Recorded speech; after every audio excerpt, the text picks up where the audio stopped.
Hello, darlings. Welcome back. It is day 365.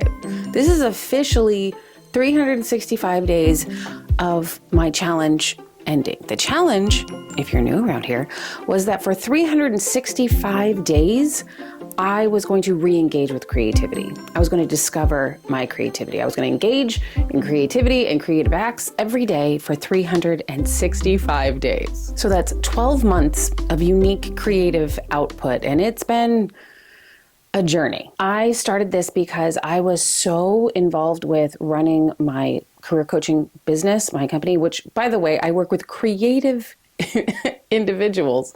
I was so involved in making my business run and working with other creative people that I had really just let my own personal creativity completely fall by the wayside. And I knew I had to fix that. So I said, I'm going to give it a year. I'm going to really do my best to be as creative as I possibly can every single day for 365 days.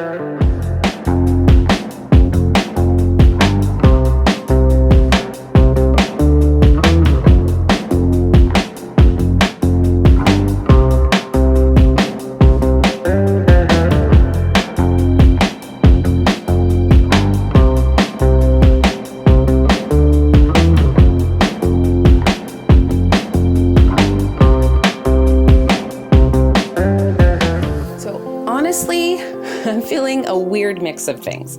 I'm feeling relief that it is officially over. I don't do well with official structures usually, so even if I set them, it's difficult for me. So I'm glad that the officialness of this is over.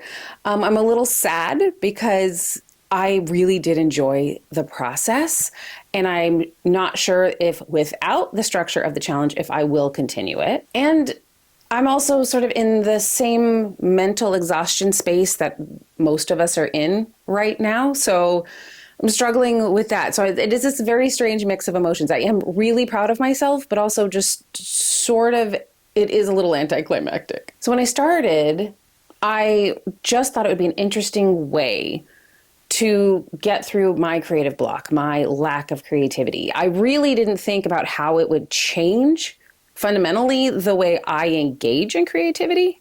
I thought it would just amp up the way I already did. But it genuinely fundamentally changed the way I engage in creativity, creative failure, just the act of trying, and most of all, the concept of consistency. So let's break down all of the projects that I completed, because trust me, this was not a masterclass of masterpieces or even motivation. It was a weird, wild ride. So let's just go through a list of the actual projects I completed. Some of these categories have subcategories, and some of them I did in a couple different ways, but let's go through the list.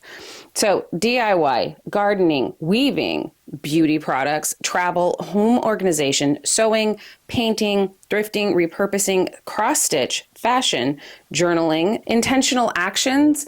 I realized that is like a whole interesting category of kind of a meditation sort of creativity practice. Visiting public art, upcycling, creating. There's this weird category of things to create to be more creative. Like the first project I did, the very first project for this larger challenge was to create a little craft bag to carry around the projects I was working on, which it's very meta. Sewing, creating purses, handbags, drawing, beading, embroidery, hook rugs, got into the rug making situation, thrift flipping, home decor, and that's more of making small things to decorate your house, not so much like home design. That's a whole other category. Holiday decorations, as in making them from scratch. Crochet, which I thought was going to be my thing. Was not my thing. Decorating, design, as in like home design. That's a lot. It's a lot of stuff. And again, some of those, like painting has watercolor under it. It also has acrylics under it, like house painting. There's a few things that fit under that. I mean, that's not 365 things, but you know what I mean. There's a lot going on under there. So for me, I was kind of naive when I started this. I thought I was going to wake up every single day and be super excited of like, it is day, 182. What am I going to do today that's super creative? The hardest months for me were really like months 3 and 4 when that initial novelty of doing this had worn off. And I was questioning why I was still going to do it. Oh, I just realized on my list. This is so funny. This is like real-time realization. Video editing and creating videos should be like number 1 on the list, because part of the bigger question here of, and part of the creativity challenge was I'm going to learn how to do video editing. I'm going to learn how to do YouTube. And the question is like, am I a YouTuber now? I don't think so. And I don't think that's the plan. But in those middle months when I was like, why am I doing this? That was a question that kept popping up. The novelty was gone. The practice hadn't really set in, and I was questioning, why am I doing this? And the question of like, am I doing this to become like a YouTuber? And that answer wasn't necessarily yes. So I was struggling with motivation for sure. Even though I love creativity, I love just doing things for creativity's sake. But because I quote unquote had to for this challenge, get up and complete a creative project, a lot of times it was just like, it sucked the fun out of it. It hadn't become a creative endeavor. The whole challenge itself had lost its creativity. It was interesting. There were quite a few days where I felt like creatively bankrupt, for lack of it, like it just tapped out, and it didn't interest me. And a big part of it was the filming aspect of it. Because sometimes if I get like, just in the zone and I want to go create a thing, the needing to set up a camera, to film it, to document it, it was 2 things. One, it kind of weirdly kept me accountable. Like those days where I really didn't want to do anything creative, it was like, but I got to make a video, so I got to do it. So then it got done. And then I could be like, oh, I completed that. That was great. But the filming was also part of it that I didn't enjoy. I liked having the documentation afterwards. I enjoyed the editing process, but sometimes the filming itself impeded the creative thing I was trying to do. It was very weird. There were definitely times where I was finishing editing a video like 3 minutes to midnight the day before it was supposed to go live. And in those times I was like, why am I doing this? But one of the very top things that I had wanted to learn in this creative challenge was how to become more digital video content editing savvy. And so I really had to push myself through that. So yeah, there were absolutely days I just wanted to quit the challenge. I was like, no one's watching these. Nobody cares. I could just not do it anymore and nobody would really know. And I had to push myself through. And sometimes the output, let's be honest, it was a little garbage. And I had to remind myself that too, part of the creative process. But in a weird way, that was kind of my first big lesson, that done is better than perfect. I'm really lucky in that I'm not a perfectionist by any means. So it doesn't stress me out the way it stresses some people out when things aren't perfect. But I do like things to be enjoyable. I do like things to be fun. I do like the end product to be something I want to engage in further and use or wear or look at. It doesn't have to be perfect, no, but I would like it to be completed and I'd like it to be good. But I had to genuinely, continuously remind myself that none of the output of this, even the videos, had to be masterpieces. They just needed to be done. They just needed to be completed. They needed to be created for the act of creating. The whole point was to be creative, to engage in the muscle that is creativity. So some of the high points, so we got some low points of motivation. Some of the high points were discovering or rediscovering things that I didn't really expect. Because I kind of had to keep coming up with new things to do. A, to keep me interested and motivated, and B, to kind of keep the videos remotely interesting for somebody else to watch. I had to do new things. I had to push myself a little bit. I absolutely accidentally stumbled into things that I'm now obsessed with. And I do use like giant capital red neon O when I say obsessed with. And I think the biggest turning point for me is I am obsessed with sewing in a way that I didn't know I could be obsessed with anything. I haven't been this into a hobby since I don't know when, maybe since I was a child. And that's bled into other things. Like I spent an entire month deep diving into mid-century British fashion. So niche, like who would have known I would have done that? Not me. Heading to my local used bookstore to like uncover the one book they had in the back rack of, kind of British fashion history, like such a deep dive. And it's now something that I'm genuinely so interested in. So that was fun. I experimented with not just making jewelry, but going out in the world to find kind of natural things to make it with. And that's usually not my vibe at all. Very kind of hippie and very a little woo woo. But I'm also like, I'm a Californian. Like we've got access to shells and beaches and cool rocks. And it was another one of those things to remind me to be inspired by my environment. That really surprised me how much I enjoyed that. Loved it. And then there was also kind of like the rediscovery. So like in the middle of the year, in the middle of the project, I started drawing again. And I say again, because when I was young, like all the way up through high school, I was convinced I was going to be an artist in the kind of traditional fine art sense. I was like, I'm going to art school. This is my path. This is my thing. Didn't end up happening. And it sort of fell by the wayside. And I went from being one of those people that definitely drew almost on a daily basis to I couldn't remember the last time I'd picked up pencils and sketched anything. Using that as what I thought would be like an easy return into creativity, it was shockingly difficult for me to just pick up pencils to start sketching again. The product, it's not like riding a bike at all. There's some muscle memory there, sure, but the technique, yeah. So that was, and the output again, kind of garbage, but the feeling of the drawing, the feeling of getting lost in creating fine arts in that sort of realm, sparked something in me. And I really enjoyed it. So definitely something I want to continue in the future. So yeah, the challenge really forced me to step out of my comfort zone. I think anyone who's involved in creativity knows that's where the good, juicy stuff happens. When you push yourself just a little far. And I think for me, the real push is the video making, is putting it out there in the world. It's saying, here, I'm doing a thing. And the thing not just being documented, but I'm in control of the documentation. I have to make the documentation look nice. It's its own art project. It's odd. It's fun. It's fascinating. I enjoy it, but definitely still out of my comfort zone today. It's a year later. So what's next? Am I gonna do another challenge? Do I have a creative future? What's the plan? So am I going to just stop creating now because I'm done with the challenge? No, absolutely not. I think if anything, it really did live up to its purpose. I am re-engaged in creativity with a way that is so integral to who I am.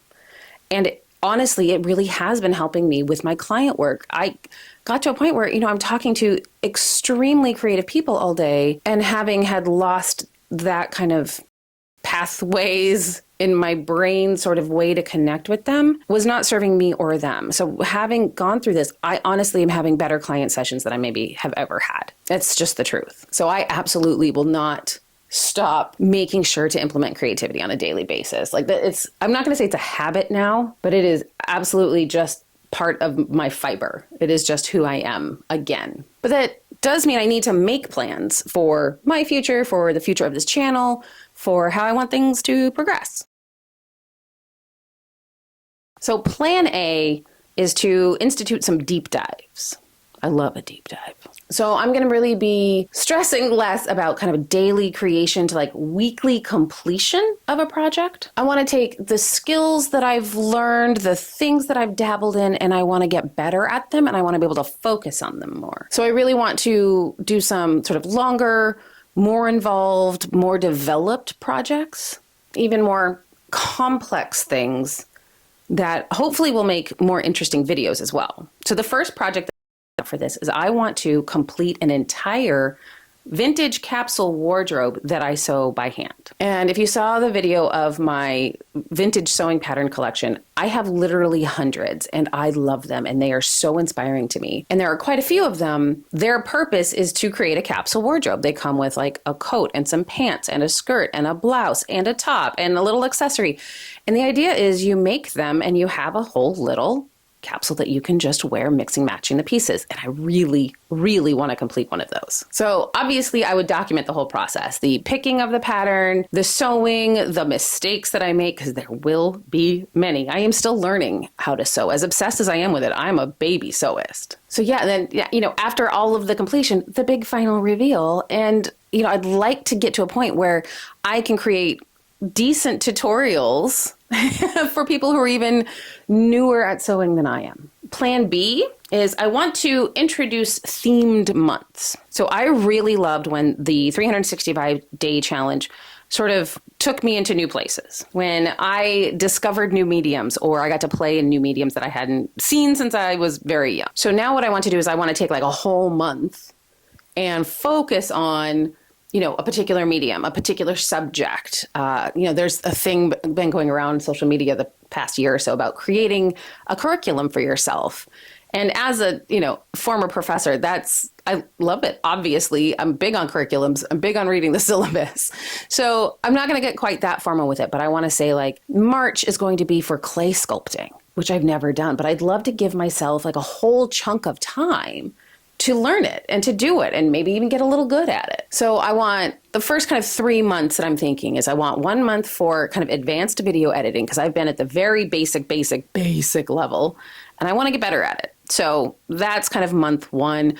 Month 2, I want to do the clay sculpting, the kind of getting my hands a little dirty. And then I think month 3, I really want to get into photography. When I was in high school, I loved photography. I had, a little Leica. I was out running around doing, actual analog with film photos. And I loved it. I don't think I want to be going and purchasing a bunch of camera equipment, but I do think I want to find a way to really think about getting out there and taking some intentional photography. Again, not quite sure what this is going to look like. But this way, I can really get to the essence of the longer challenge, but again, give myself more time to develop a skill and just it be about the skill instead of the act of creating. So I want to try larger chunks of time. So plan C. C is standing for community. I really want to bring you guys into the process more. As of this recording, I have 379 lovely subscribers. Hey, hi, hello, welcome. Thank you for being here. And I'd really love to continue to build this as a community. I'm thinking of maybe starting like a monthly creative prompt where we can all work on something together, and then I could highlight some of the things you guys complete at the end of the month. Or maybe I'll do some polls. I did this once and it was really fun. Do some more polls and let you guys choose what I do next, sort of like a you choose my next adventure. I'm not quite sure what it's going to look like yet, but I really do want to continue to build this community and I want to involve you in that building.